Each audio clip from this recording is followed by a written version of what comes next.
Hey guys, so today we wanted to talk to you a little bit about how your short-term holiday let listing on sites like Airbnb and Booking.com might be bringing in loads of views, but not actually bringing in bookings. It's probably one of the most frustrating things we see as hosts. Lots of views on your page looks great, but if they're not converting, they don't hold much value. So that's why we're going to be sharing lots of tips that you can have a look at if you're feeling the same. So one of the first things I'd look at is my pricing.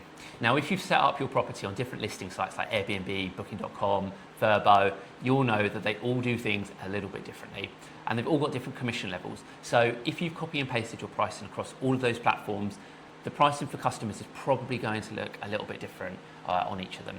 And on some of them, it might be really, really expensive. So you need to go back through from a client's perspective and have a look at actually what are you charging and what are they seeing.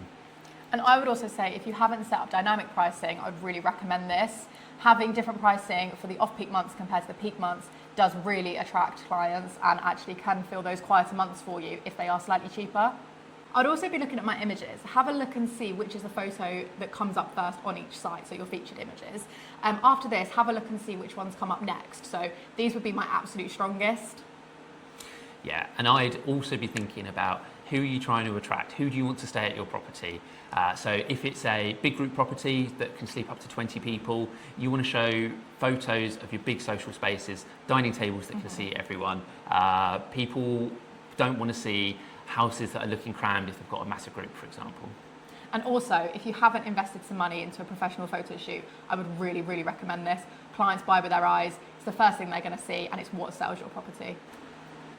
If you've not looked at the competition in a little while, jump on and have a look. See what other properties in your area could be doing differently than yours. It could be something really simple that you could do to increase your bookings. Have a look at pricing, see how it stacks up and compare.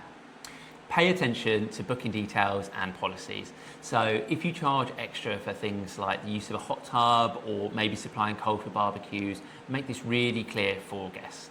And you also want to be explicit about particular rules that you have in place at the property. So if you're not going to be able to have people out in the garden at 9 p.m.